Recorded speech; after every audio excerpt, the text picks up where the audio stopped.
चिकन तोर सामान हमके करे दयापन काम तनी हाथ घुसावे दो लहंगा उठा के तनी और घुसावे दो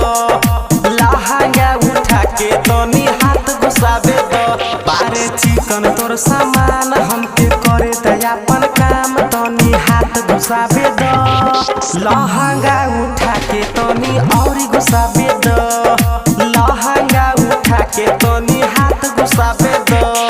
कार छियो तरी घुसावे दो recording by Dharmraj studio music by DJ Vikas Sitamarhi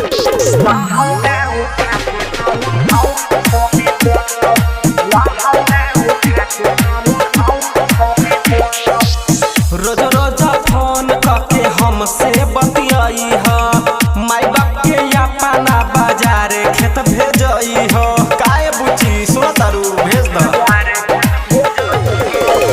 रोज रोज फोन करके हमसे बतियाई हो माई बाप के अपना बाजार खेत भेजई हो जब रही ना कोई घर तब लागी ना हो डर खोल के रखिया अपन डोर लहंगा उठा के तनी हाथ घुसावे दो लहंगा उठा के तनी और घुसावे दो करे छी होत बुझत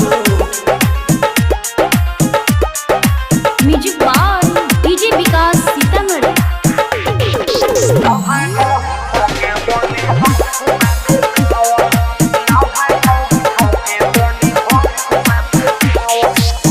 अमलेश मोहित के तू बात में न हई हो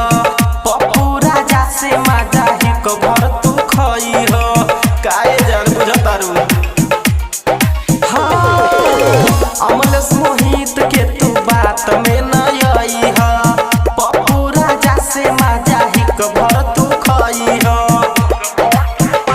माजा दे हम पूरा रात लगा के तकिया सपोर्ट तनी और भिजाए दो लहंगा उठा के तनी हाथ घुसावे दो